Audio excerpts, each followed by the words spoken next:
And now live in the studio with us, Congressman Tom Price, Congressman from the great state of Georgia, who is in town as a guest of Congressman Jones. Good morning, sir. How are you? Good morning. Great to be with you. Good Thank you so much. Are you being treated well in eastern North Carolina? North Carolina hospitality doesn't get better.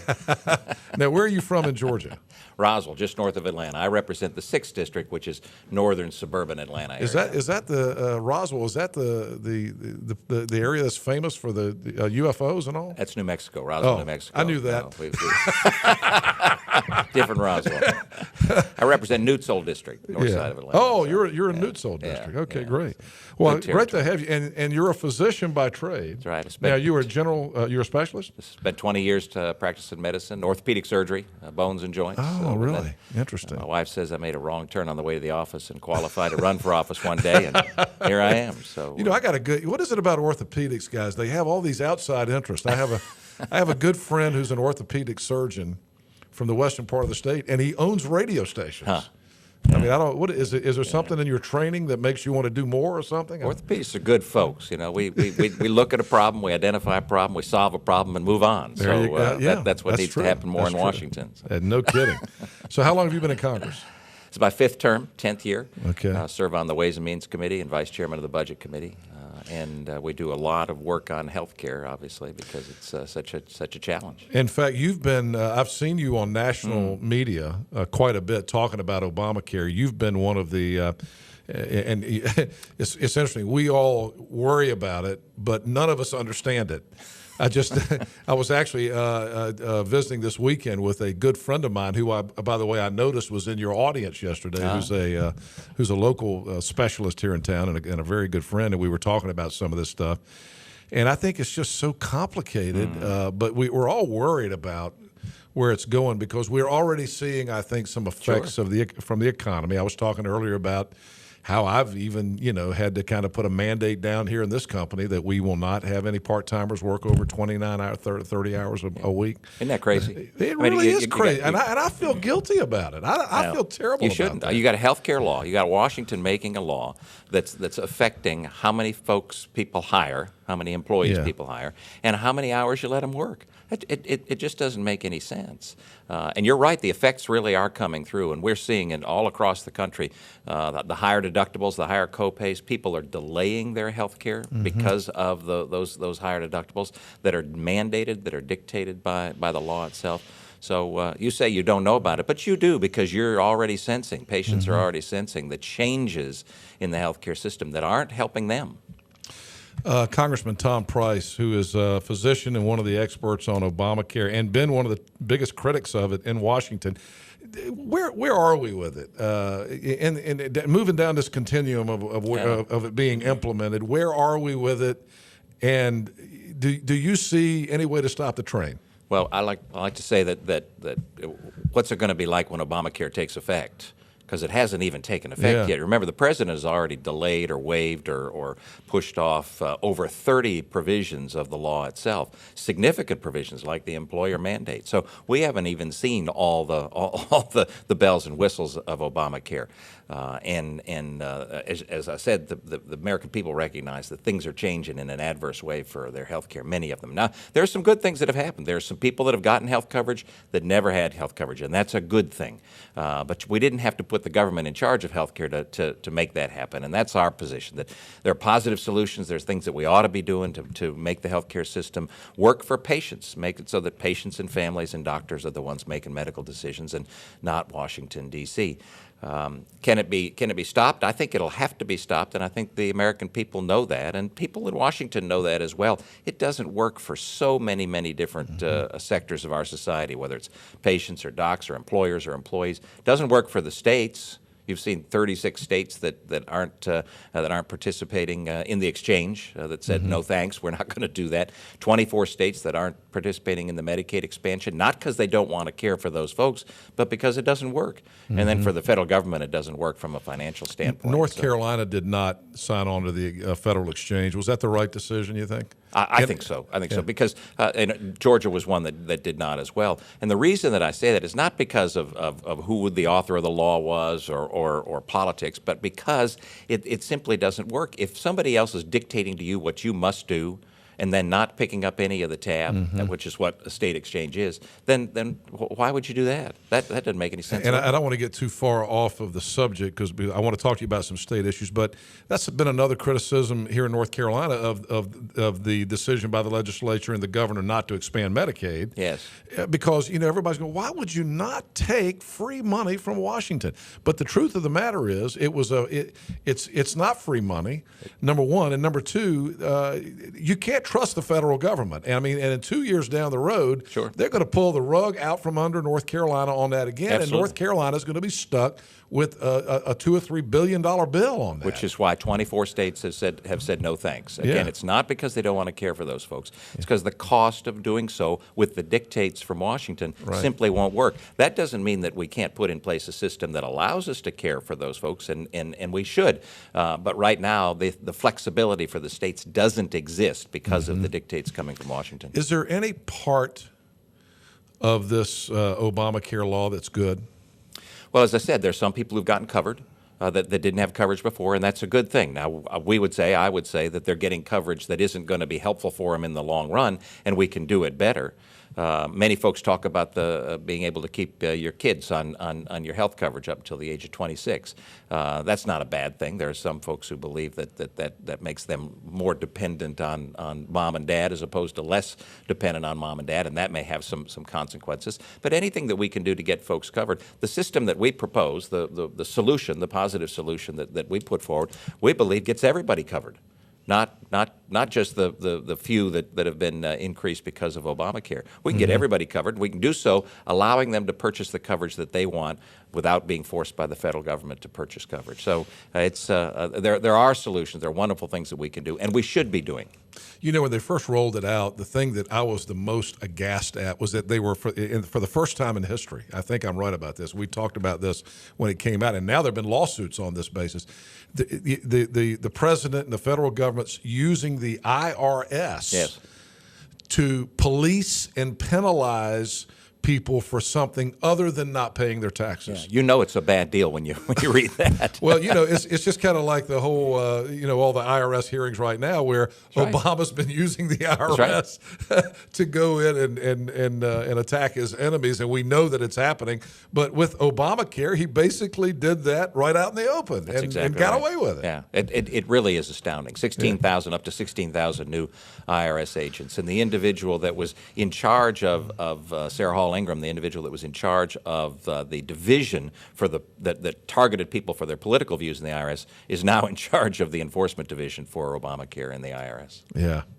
That gives you a lot of confidence, doesn't it? Yeah, no kidding, no kidding. In terms of, and you talked about the fact that it would have to be stopped and the American people would stop it eventually, but how? How? Even if the Republicans were to take over the Senate this year in the November elections, you still have a president that'll veto whatever you send up there. Well, remember what I said earlier, though. The president's already delayed over 30 significant provisions of the law. The president, I suspect, behind closed doors and in the quiet of his own mind, knows that this doesn't work. Because it doesn't. Do you really think that? I firmly believe it. Otherwise, he wouldn't have delayed all these things. It's simply. You don't think he just delayed them politically? Well, it worked to his political advantage. Yeah. But this just doesn't work, and people know it. The businesses know it. The state governments know it, and folks that you talk with who were involved in it. Jonathan Gruber, who was one of the main individuals, the architects of the law, stated recently that those federal subsidies that are now in court, whether or not the federal government ought to pay for folks who get coverage through the federal exchange. Remember, 36 states didn't do the state exchange. That Jonathan Gruber said that those folks aren't supposed to get a subsidy. Well, that's going to work its way through the courts. Once the court decides, yes, the law is what it says it is, that is that they don't get a subsidy, they don't get money when they get their coverage through a federal exchange, then the thing comes tumbling down. So it isn't going to work. The question is, what are we going to do when that fails? And that's where we've got to be prepared, got to be ready with those positive solutions, again, that put patients and families and doctors in charge of health care and not Washington, D.C. Congressman Tom Price visiting us from the great state of Georgia here in eastern North Carolina, and a wealth of information. Now, yesterday, You went over to the Brody School of Medicine, to the Heart Institute. By the way, what did you think of that building? Isn't that well, fantastic? the building's wonderful, but the work that's going on in the building is phenomenal. Yeah. I go all over the country visiting healthcare facilities and medical schools, and I can't tell you how impressed I was with the Brody Heart Institute yesterday, the ECU facility, the state-of-the-art work that's being done in healthcare, the wonderful opportunity that folks in Eastern North Carolina have to access this kind of incredible health care right now is phenomenal. The work that's being done, you all ought to be mighty, mighty proud of. And it just strikes me, and I was about to ask you what kind of questions and discussion did you have with some of our doctors over there, but before you answer that, I'm sure you know this, but Vidant Health, really, when you think about it, and you probably have some of this in Georgia as well, but Vidant Health is probably ground zero for the problems that we have with people who have medical problems and can't pay their bill. I heard recently the number of the percentage of people. I believe I'm right about this. Vidant Medical Center has more admissions than any hospital in the state, including Carolinas Regional in Charlotte, Wake Med, Rex, all the big hospitals in Raleigh.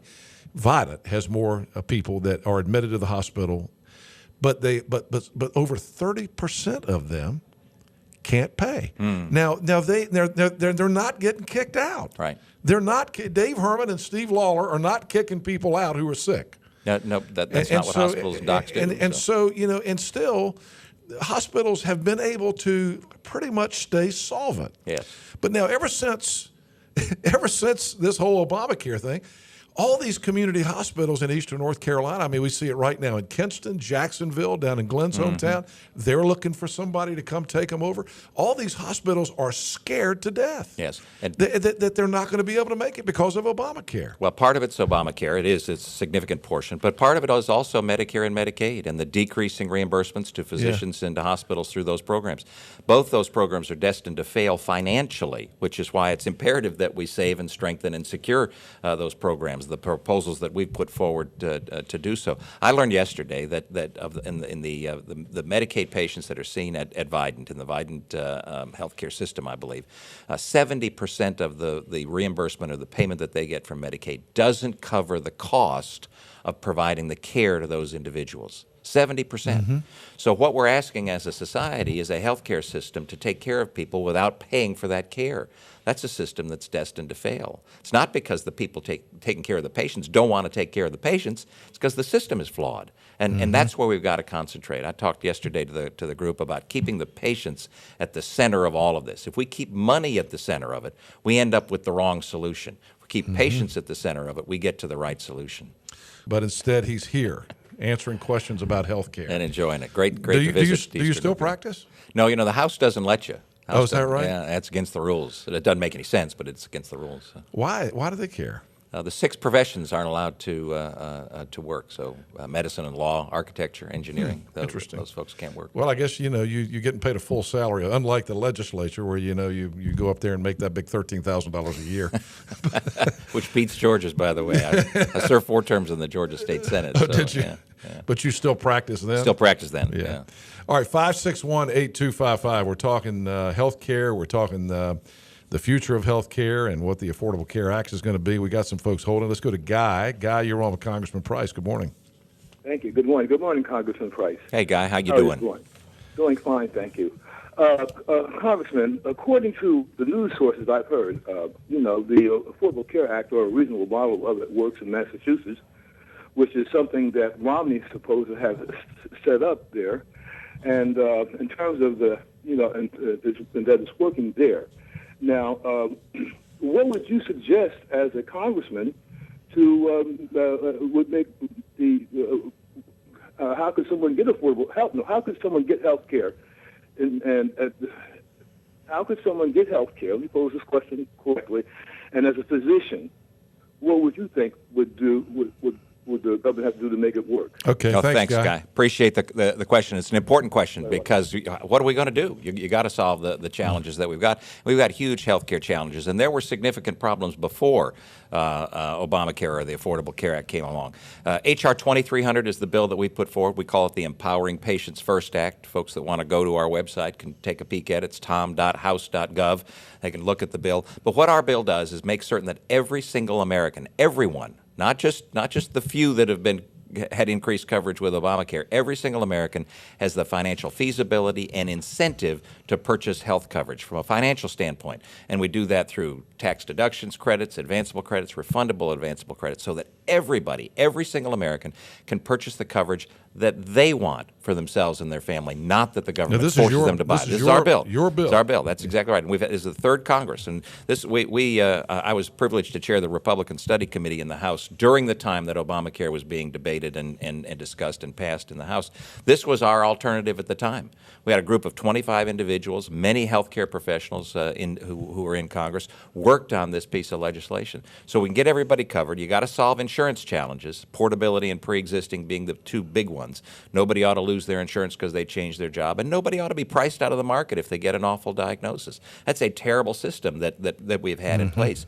But you don't have to put Washington in charge of health care to solve those problems. And see, what I love is here's a private doctor. Well, you're not anymore, but you're in Congress. But you're coming at it from a business solution, sure, an idea solution, and you're not using the IRS to make people do it. It sounds like a great plan. Why has this bill been voted on by the House? No, it's been talked a lot about, and there are a number of pieces of legislation. It doesn't have to be my legislation. I think we've got the one. Senator Burr also had something that he was putting out on the Senate floor. Exactly. In fact, there are over 160 pieces of health care legislation that have been introduced in the House. The problem is when you have 160, you really have none because we aren't coalescing around one.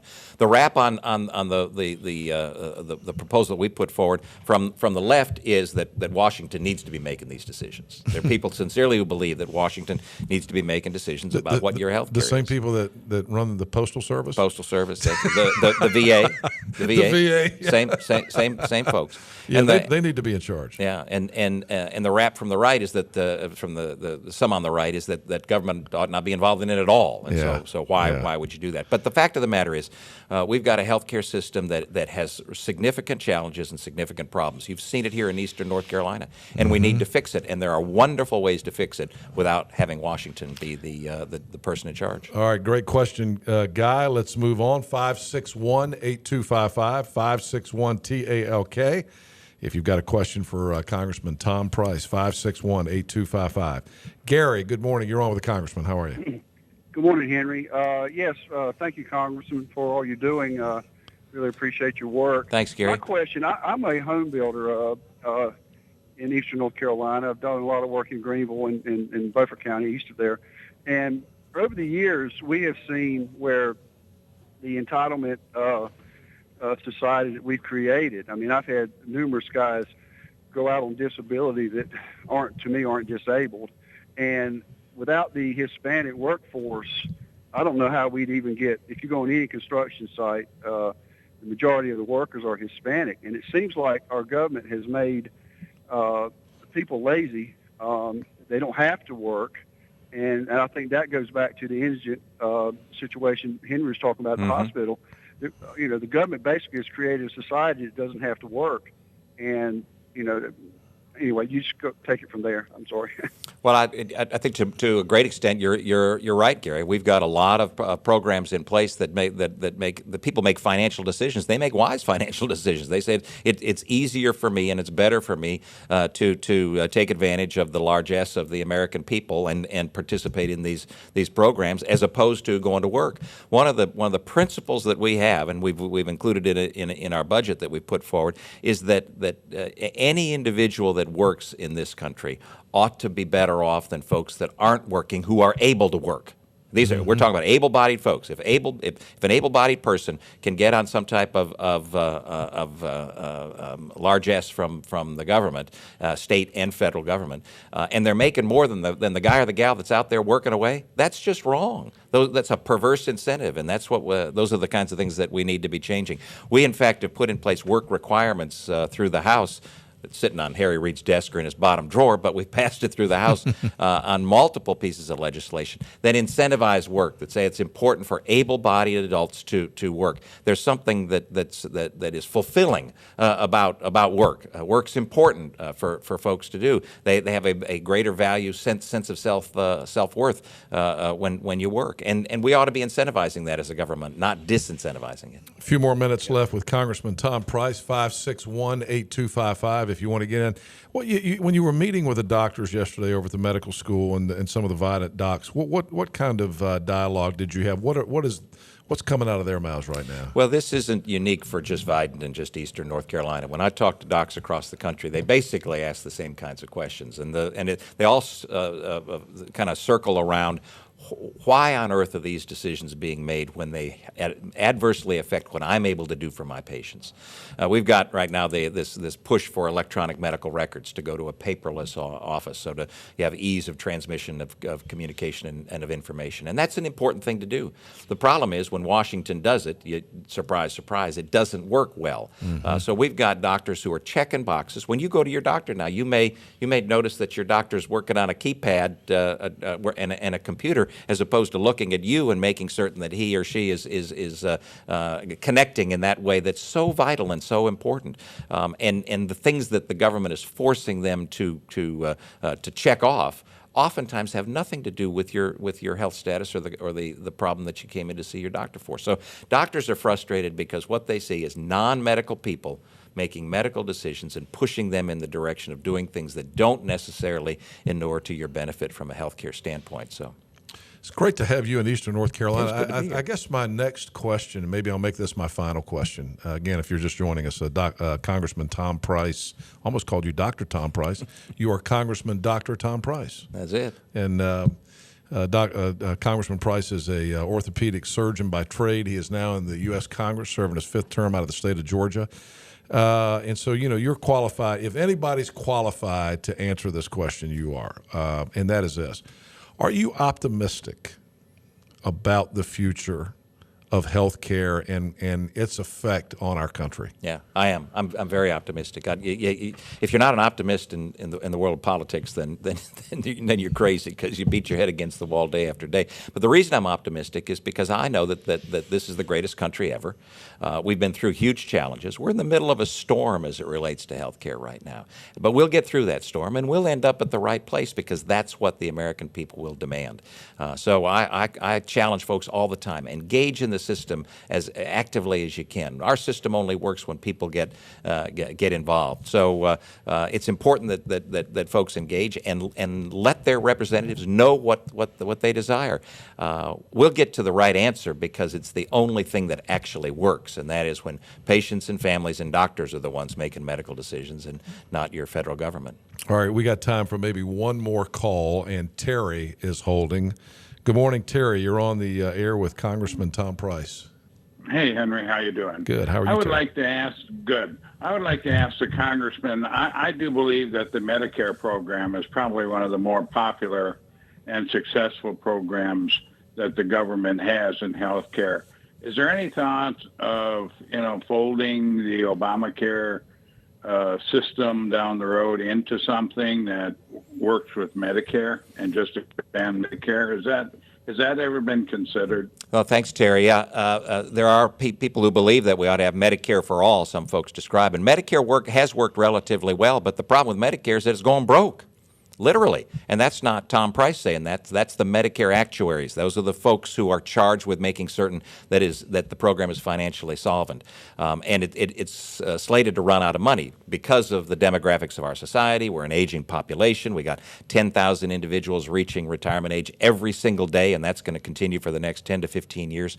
So the Medicare program needs fixing, and we've got a proposal to do that, and we think that it's important to save and strengthen and secure the program. But if you talk to a lot of the doctors, if you're a senior, if you're a Medicare patient and you talk to your doctor about Medicare, they'll tell you a lot of things that Medicare is doing that's making it more difficult for them to care for you. The reimbursement is one of them, something called the sustainable growth rate, the way that we determine how we're going to pay and how much we're going to pay doctors for caring for seniors. It's a system that's terribly broken, one of those things where it's oftentimes not covering the cost of providing the care. So what the patient sees in the Medicare system is something that's working relatively well, and I would suggest that's because of the altruism of the folks providing the care. If you go behind the door, what's happening is that the system is really failing not just patients, but doctors and the hospitals as well, and it needs to be fixed. It can be fixed, and that's what our proposal does. All right, thanks. Thanks you so much, Terry. Great question. What an honor to have you here, and what great information. Now, I now understand. When Congressman Jones told me he was going to bring you to Eastern North Carolina, I was excited about that because I've seen you and heard you on national media talking about this, but to have you in here and hear your comments has really been exciting and very helpful too. Been a pleasure to be with you. Yeah, Thanks so much. And I'm glad you're optimistic. I am, because we need some optimism in Washington D.C. Exactly right. we need some more troops too. The cavalry needs to mount somewhere. So. Yeah, you're right. Good to see you. Thank you for coming. Thank you, Henry. Thanks for Appreciate being here in it. Eastern Yeah, North Carolina. And Congressman, I believe you're going to be on with Tom and Sadie this afternoon. Is that so. right? Yeah. So to 5 o'clock this afternoon, you'll be able to tune in and hear more from Congressman Price. Thanks to Congressman Jones and the staff, everybody, for being here this morning for